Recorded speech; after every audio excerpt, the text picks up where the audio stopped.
Cauchy's linear differential equation, बरोबर. आता याचा फॉर्मॅट कसा असणार बघूया. फॉर्मॅट कसा असणार आहे, डी स्क्वेअर नाही x square d square d by d x square plus a x d y by d x plus d y equal to f of x. हा फॉर्मॅट असणार कशाचा, कॉचीचा. सेकंड ऑर्डर डेरिव्हेटिव्हला first स्टेपमध्ये second order डेरिव्हेटिव्हला एखादा variable multiply असेल म्हणजे तो व्हेरिएबल म्हणजे एक्सच असणार आहे प्रत्येक वेळेस, आणि त्यानंतर असे डिग्री कमी कमी होत जाणार, त्यावेळेस त्याला आपण काय म्हणतो, कॉची लिनियर डिफरन्शियल इक्वेशन, बरोबर. आता ए आणि बी काय, ए आणि बी ते are the both are the constant, बरोबर. ते काही असू शकतं 2 4 5 6 7 8 9, बरोबर. आता स्टेप नंबर त्याच्यामध्ये आता फॉर्मॅट कसा असणार बघा. आता काहीतरी आपल्याला एवढ्या जागी काहीतरी पुट करावं लागणार, आपण तो टेबल बघूया आणि पुट. तर आपण काय करू, x square d square y by d x, बरोबर. त्याच्यानंतर एक गोष्ट ही दोन गोष्ट x into D y by d x, आणि प्रत्येक वेळेस एक्सच्या जागी काहीतरी पुट करावा लागणार. तर एक्सच्या जागी काय पुट करायचं, आपण हा टेबल बघू. सोपं आहे. D square y by D एक्सच्या जागी काय पुट करायचं आहे अगोदर, तर एक्सच्या जागी काय पुट करायचं, e raised to the power z. प्रत्येक वेळेस x raised to the power z e raised to the power z put करायचं. आता x d y by d x म्हणजे हा काय राहतो आपला, कसं लक्षात ठेवायचं, d y by d x म्हणजे काय, डी आणि वाय, बरोबर. D y by d x इथं काय पुट करणार, डी मायनस 1 वाय, बरोबर. हे काय झालं आपलं पुट. ह्या अशी गोष्ट असा आलं कॉचीमध्ये असं पुट करायचं, असं ह्याच्या जागी काय आलं की हे पुट करायचं, बरोबर. हे पुट केल्याच्यानंतर आपलं एक लिनियर डिफरन्शियल इक्वेशन तयार होईल. आता मग प्रॉब्लेम बघूयात आपण. आणि मेन गोष्ट म्हणजे याच्यामध्ये शॉर्टकट मेथड पण यूज करायची, आणि म्हणजे वाय पी आणि वाय सी काढायचा आहे, बरोबर. प्रॉब्लेम नंबर 1 काय आपला, सॉल्व दिसतंय ना, सॉल्व डिफरन्शियल इक्वेशन, बरोबर. ते तुम्हाला x square d square y by d x square minus 2x d y by d x minus 4y equal to x cube, बरोबर. आणि स्टेप नंबर 1. तर स्टेप नंबर 1 तुम्हाला माहिती आहे काय करायचं, कन्व्हर्जेशन करावं लागतं, कन्व्हर्जन, बरोबर. आता 4 करायचं, सेम टेबल करायचा मागच्या सारखा, इकडचा केला ते same, x square d square y by d x square x into D y by d x आणि ई एक्स, बरोबर. 3 गोष्टी जागी काय पुट करायचा. आता इथं काय करणार पुट, आता मला सांगा एक्सच्या जागी काय पुट करणार, e raised to the power z, बरोबर. पुट केला x into d into y, x d y by d x असेल तर काय करतो आपण पुट डी वाय, बरोबर. डी वाय पुट केलं, डी वाय पुट केल्याच्या नंतर याच्या जागी काय करतो d minus d in bracket d minus 1 into y, बरोबर. हे झालं. आता गिवन, आता ह्या टेबलवरून आपण आता काय म्हणू शकतो, गिवन डिफरन्शियल इक्वेशन बिकम, आता ते कसं दिसेल बघा. आता याच्या एवढ्या जागी हे पुट करायचं आणि याच्या जागी हे पुट करायचं आणि याच्या जागी हे पुट केल्याच्यानंतर आपलं इक्वेशन कसं तयार होणार. आता मला सांग, आपण याच्या जागी काय पुट, याच्या जागी पुट काय केलं हे, तर हे काय होणार आहे डी मायनस 1 इंटू वाय. त्याच्यानंतर याच्या जागी काय पुट केलं, याच्या कोणत्या जागी पुट डी वाय, डी म्हणजेच आपलं याच्या एवढ्या जागी काय केलं तर याच्यासोबत काय 2 डी वाय प्लस नाही मायनस आहे मायनस 4 वाय, बरोबर. E raised to the power एकच्या जागी पुट काय केलं, एकच्या जागी पुट केलं e raised to the power z, तर ई रेस्टच्या जागी e raised to the power z into cube x, कारण एक्स क्यूब आहे ना, आपण एक्सच्या जागीच पुट केलं आणि ओनली एक्स. आता हे कसं होणार आहे, आपण याला रिअरेंज करू, कसं होणार आहे D square minus D into y minus 2d y minus 4y equal to, आता आपला एक नियम आहे property, e raised to the power a एवढा हे असेल तर आपण कसं लिहितो e raised to the power a b. आता हे कसं होणार आहे ई रेस्ट टू पॉवर 3 जा, बरोबर. तर हे कसं आपण इकडनं वाय कॉमन घेतलं तर d square minus d minus 2d minus 4 into y e raised to power 3 z, बरोबर. एवढं झालं. तर कसं सॉल्व होणार, d square minus 4d minus 4y equal to e raised to the power 3 z, बरोबर. असं होतं. आता आपलं काय, आता शॉर्टकट मेथड स्टेप नंबर 2.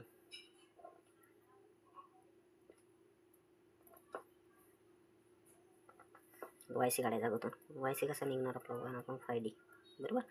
नाही वाय सीचा असं नाही, y c equal 5 d equal to 0, तर डी काय equal to d square minus 4d minus 4 equal to 0, बरोबर. आपलं काय येणार आहे y c equal to root काय येणार ते M1 आणि M2 काय येणार आहे -4 आणि -1 बरोबर. 4 आणि -1 येणार आहे बरोबर. रिअल आणि डिस्टिंक्स बरोबर. वाय सीचा फॉर्म्युला काय y c equal to C1 e raised to the power M1 काय 4x plus C2 e raised to the power -x बरोबर. म्हणजे आपला काय झाला वाय सी. आता आपण त्याच्यानंतर काय करतो असतो वाय पीचा फॉर्म्युला माहिती तुम्हाला वाय पी आपण फाय आपण डी बरोबर एफ ऑफ एक्स. आता हे काय दिलं आपल्याला वाय पी काढायचं वाय फाय डी का आपला डी स्क्वेअर मायनस 3D नाही मायनस किती सॉरी मित्रांनो इथे 3D हा हे मायनस डी करणार आहे -3D सॉरी 3D हा मी आत्ता बघितलं -3D हे करणार आहे -3D -4 e raised to the power आपलं फंक्शन काय e raised to the power 3z बरोबर. त्याच्यानंतर आता आपण एक्सपोनेन्शियल फंक्शन आहे आता पुट करून बघूयात. पुट काय करणार ते डी इक्वल टू ए तर एची व्हॅल्यू काय आपली म्हणजेच 3 इक्वल टू 3. आता पुट करून बघूयात वाय पी इक्वल टू 1/3चा स्क्वेअर म्हणजेच किती होणार आहे डी 3चा square -3 × 3 -4 e raised to the power 3z बरोबर. वाय पी येणार आहे 1/9 -9 4 e raised to the power 3z. हा आणि हा कॅन्सल झाला म्हणजे वाय पी येणार आहे 1/-4 e raised to the power 3z बरोबर. म्हणजे आपला हा काय आला वाय पी. आणि स्टेप नंबर 4 काय आपली मग y equal to y c plus y p बरोबर. काय C1 e raised to the power 4x 4x आपण एक्सच्या जागी जर झेड पुट करत असेल आता एक्सच्या जागीचं म्हणतो झेडची value x equal to e raised to the power झेडचं पुट करत असेल तर हा फॉर्म्युला चेंज होईल. फॉर्म्युल्यामध्ये एक्सच्या जागी आपल्याला झेड पुट करायला म्हणतात. समजायचं आपण लॉग इन साईड केलं log x equal to z log e बरोबर. तर मग ही लॉग इनची व्हॅल्यू काय कॅन्सल होती म्हणजे आपला एक्स काय राहणार आहे झेड बरोबर. एकच्या जागी आपल्याला झेड पुट करावं लागेल एकच्या जागी ते फॉर्म्युलामध्ये अरेंज करावं लागेल तर इथे झेड करावं लागेल झेड झेड. आता तिथे e raised to 4z plus C2 e raised to power -z -1/4 e raised to power 3z बरोबर. हे झालं आपलं स्टेप नंबर 1. आणि आता याला एकच्या जर फॉर्मॅटमध्ये लिहायचं असेल ना तर आपण अगोदरच काय लिहिलं x equal to e raised to the power z. आता एक्स रेस्ट याच्या जागी आपण एक्सपोर्ट करू. आता एक्सपोर्ट करायचं म्हणून y equal to C1 e raised to the power z याच्या जागी काय करणार आहे आपण x raised to the power 4 plus C2 याच्या जागी काय पुट करणार एक्स -1/4 याच्या जागी काय पुट करणार x raised to the power 3. तर final answer. Question number 2 3 and 3 बरोबर. X square d square y by d x square plus x d y by d x plus y into sine 2 log x बरोबर. आपण put करूया step number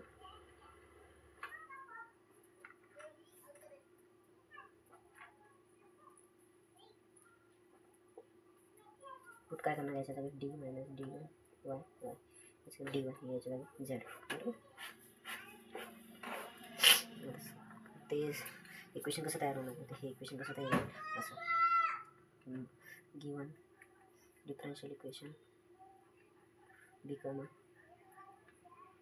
असं ते कसं तयार होणार आहे डी मायनस 1 वाय आणि डी वाय प्लस आहे plus y equal to sine 2 log हे होणार आहे e raised to the power z. तर हे कसं होणार आहे D square minus D plus D आपण वाय याच्यातून वाय पण कॉमन घेऊ डी प्लस 1 आणि Y sine 2z log E हा इकडे आला ते काय होणार आहे आणि हा कॅन्सल म्हणजे काय होणार d square plus 1 y equal to हे काय होईल लॉग ईची व्हॅल्यू किती राहते 1 इक्वल टू हे काय होणार साईन 2z. आणि आता आपण शॉर्टकट मेथड यूज करू shortcut method step number 2 use करूया आपण वाय सी काढूया 0 हा 0 त्यानंतर हा 0 झाल्याच्या नंतर आपला फाय डी काय d square plus 1 equal to 0 M1 आणि M2 जाणार आहे आयोटा आणि एक प्लस आयटा आणि एक इंटू आणि मायनस आयटा, बरोबर. आपल्याला माहिती आहे इमॅजिनरीचा फॉर्म्युला माहिती आहे, y c equal to e raised to the power alpha काय येणार आहे 0, बीटा काय येणार आहे 1, positive element 0, C1 cos 1x plus C2 sine 1x, बरोबर. आणि वाय सी क्वालिटी तसं कसं तयार होणार आहे C1 cos x plus C2 sine x, बरोबर. वाय सी हा आता करायचं वाय पी. तर वाय पी स्टेप नंबर 3. तर वाय पी कसं येणार आहे 1/5 d equal to f of x, बरोबर. 1/d square plus 1 sign 2x, बरोबर. आता इथं काय साईनचं फंक्शन, बरोबर. साईनचं फंक्शन असल्यामुळे D square equal to minus a square आपण असं पुट करतो. D square equal to minus a म्हणजेच काय 2चा स्क्वेअर, म्हणजे डी स्क्वेअर इक्वल टू काय होणार आहे -4, बरोबर. असं होणार आहे. याच्यामध्ये काय करायचं y p equal to 1/-4 plus 1 equal to sine 2z, बरोबर. हे काय होणार आहे y p equal to 1/-3 sine 2z, बरोबर. त्यात वाय पी काय होणार आहे y p equal to -1/3 sine 2z, बरोबर. आता वाय पी आता काय ॲड करायचं simply step number 4. Y equal to y c plus, बरोबर. अरे इकडे पण कसं करायचं म्हणजे का झेडच्या एक ह्या फॉर्म्युल्यामध्ये एकच्या जागी झेड येणार, फक्त झेड. इथे झेड, इथे झेड आणि इकडे पण झेड, बरोबर. कारण ते आपण एकच्या जागी e raised to the power z put करतो ना, तर असं होतं ते, बरोबर.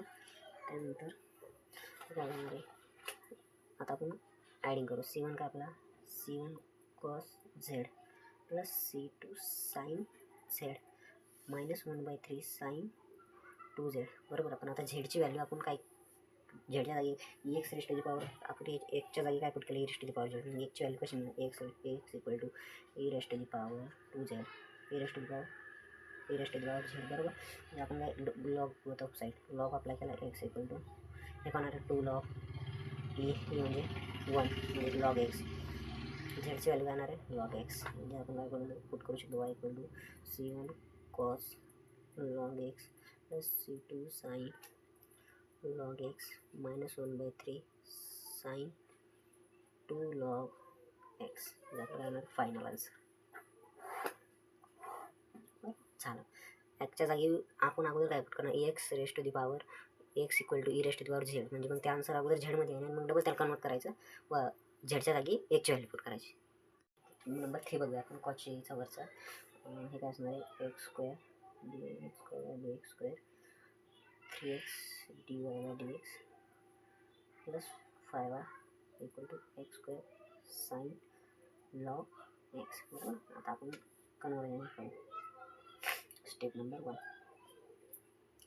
4 आणि put x square d square d x आणि एक्स इंटू dy/dx आणि एक्सच्या काय पुट करणार याच्या जागी D bracket D -1 into Y D Y, म्हणजे याच्या जागी रेस्ट टू दी पॉवर एकच्या जागी तेच पुट करायचं आहे. ते इक्वेशन कसं तयार होणार आहे ते इक्वेशन कसं डिफरन्शियल इक्वेशन बिकम ते काय सांगणार डी -1 वाय हा काय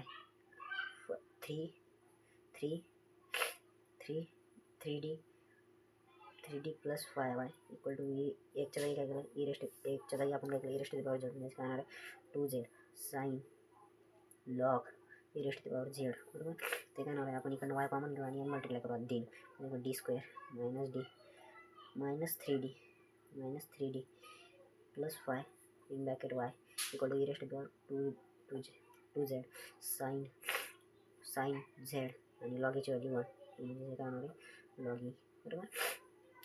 हे इकडे येईल याच्यासमोर आणि हे काय होणार d square -4d plus 5 into bracket y e raised to 2z sine z, बरोबर. हे लॉग ईची व्हॅल्यू काय राहते 1, या अगोदर पण सांगितलं आहे. आता आपण मेथड करू step number 3. Step number 2 shortcut method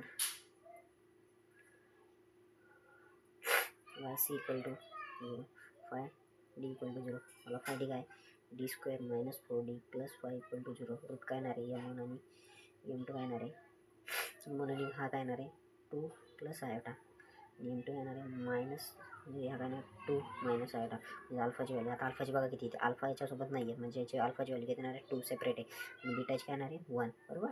आता आपण फॉर्म्युल्यात पुट करू y c equal to e raise to the power 2x. पहिले 0 यायचा, आता अल्फाची व्हॅल्यू 2 आल्यामुळं आता इथे 2 चेंज झाला C1 cos 1x plus C2 sin 2x 1x बरोबर. आता हे काय होणार आहे सगळं सॉल्व केलं नंतर y c equal to e raise to the power 2x C1 cos x plus C2 sin x बरोबर झालं. आता आपण काढायचं वाय पी. वाय पी काढण्याचा फॉर्म्युला काय आपल्याला वाय पी काढायच्यानंतर काय करावं लागेल y p step number 3 y p equal to 1/5 d f of x 5 आपला काय 5d काय d square minus 4d plus 5 e raise to the power 2z आणि साइन झेड बरोबर आपला साइन झेड. आता काय आपला आता इथे कोणता फॉर्म्युला लागणार आहे तो बघा, कोणता एक्सपोनेन्शियल इन तो e raise to the power ax into phi तो आला बरोबर. मग त्यामध्ये काय करत असतो आपण e raise to the power 2z कॉमन घेतो, बाहेर घेत असतो. त्याच्यानंतर आपण त्या जागी काय डीच्या जागी काय करत असतो डी प्लस ए बरोबर. तर एची व्हॅल्यू कोणती घेतो ही आपण, म्हणजे आपली काय होणार आहे डी प्लस 2 बरोबर. हे पुट करणार मग हे काय होणार आहे डी प्लस 2 एचा square minus 4 into d plus 2 plus 5 आणि साइन झेड बरोबर. मग काय होणार आहे e raise to the power 2z upon d square म्हणजेच काय d square plus 4d plus 4 minus म्हणजे काय होणार 4d प्लस मायनस 8 प्लस 5 बरोबर आणि साइन झेड बरोबर. हे काय होणार आहे e raise to the power 2z हा मायनस हा plus 4d minus 4d cancel. हे किती ना 4 प्लस 5 9 मायनस 8 किती होणार आहे 9 मायनस 8 हे मायनस आहे 9 मायनस 8 1 म्हणजे का डी स्क्वेअर प्लस 1 आणि साइन झेड बरोबर. तर साइन झेडचे साइन आता हे साइनचं फंक्शन आलं, साइनचा डी स्क्वेअर काय करतो आपण डी साइनचं फंक्शन आलं D minus a square d square. आता झेडचा कोएफिशियंट किती आहे 1 म्हणजे इथं काय होणार आहे 1चा स्क्वेअर म्हणजे काय -1 डी स्क्वेअर. आता डी स्क्वेअर येतो -1 पुट केला तर काय होणार आहे -1 प्लस 1 काय होणार आहे 0 म्हणजे हे काय होते केस ऑफ फेलियर. थांबा मित्रांनो आपलं ते मगाच्यासारखं झालं झेड इथं झेड येईल ते विषय आठवतच नाही मग एकच्या हे आला डी स्क्वेअर बरोबर. हे केस ऑफ फेलियर येईल. केस ऑफ फेलियर आल्यानंतर आपण एक्सनं मल्टिप्लाय करत असतो. एक्सनं मल्टिप्लाय केल्यावर काय होणार आहे e raise to the power 2z. आपण तिथे एक्सनं मल्टिप्लाय करत आता पण कॉचीमध्ये म्हणल्यावर आपण एकच्या जागी e raise to the power z put केला म्हणल्यावर आपण आता इथे झेडने मल्टिप्लाय करणार. Z equal to minus z into 1/5dचा स्क्वेअर डेरिव्हेटिव्ह म्हणजे 2d इंटू साइन झेड बरोबर. म्हणजे काय होणार आहे e raise to the power 2z in bracket z into 1/2 आणि 1/d म्हणजे काय असतं इंटिग्रेशन म्हणजे साइनचं इंटिग्रेशन. सोपं किती सोपं आहे e raise to the power 2z z/2 आणि साइनचं इंटिग्रेशन काय राहतं कॉस झेड आणि हे काय होणार आहे सगळं हे काय होणार आहे z e raise to the power 2z upon 2 cos z बरोबर. कॉसचं इंटिग्रेशन हां बरोबर मायनस राहतं ना हां मायनस कॉसचं साइनचं इंटिग्रेशन मायनस राहतं म्हणजे काय होणार आहे y p equal to minus 1/2 z e raise to the power 2z into cos z बरोबर. हे झाला वाय पी. आता वाय पी झाल्याच्या नंतर आपल्याला काय काढायचं आहे c y equal to step number 4 y equal to y c काय y c plus y p बरोबर. Y c plus y p y c काय आपला y equal to y c काय आलेला आहे e raise to the power 2x C1 cos z plus C2 sin z आणि आता y p काय आला -1/2 e raise to the power म्हणजे z e raise to the power 2z cos z. आणि आता आपली स्टेप नंबर 5 काय राहते की झेड एलिमिनेट करावा लागतो आणि एक्स पुट करावा लागतो. मग आपण काय केलं x equal to e raise to the power z put केलेलं बरोबर म्हणजे काय ना लॉग एक्स 2 लॉग e बरोबर. इथे राहिली काय राहते आपली याची झेडची, म्हणजेच आपण झेडच्या जागी काय पुट करणार आहेत आता, तर आपण आता हे पुट करणार आहोत. तर इथून झेडची व्हॅल्यू करणार लॉग एक्स, म्हणजे झेड, म्हणजे झेडच्या पॉवरमध्ये काही असेल तर लॉग एक्सच्या इकडे काय होणार आहे समथिंग बरोबर. आपण आता पुट करूया y equal to e raised to the power एकच्या जागी आपल्याला झेडच्या जागी पुट करायचं ना, हा झेड आहे, झेडच्या जागी पुट करायचं 2 का आपण पुट काय करणार आहे log 2x log x plus झेडची व्हॅल्यू मिळाली इकडनं आपल्याला C1 cos log x plus C2 sine log g log x minus 1/2 e raised to the power 2 log x into झेडच्या जागी log x into cos log x बरोबर. आता आपण simplify करू y equal to, तर याच्या जागी काय पुट करायचं e raised to the power z म्हणजेच काय आपलं असतं x बरोबर. e raised to the power झेडची व्हॅल्यू पुट केली ना, तर e raised to the power काय z, तर म्हणून हे काय होणार आहे e raised to the power हे काय होणार आहे y equal to x raised to the power 2 एवढ्याच्या जागी काय पुट करणार आपण x, कारण e raised to the power काय पुट केला आपण x equal to e raised to the power z put केला बरोबर. म्हणजे हे काय होणार आहे C1 cos log x plus C2 sin log x plus minus 1/2 e raised to the power, म्हणजे काय x raised to the power 2 log x cos log x. These are the final answer. इथे कॉचे संपलेला आपण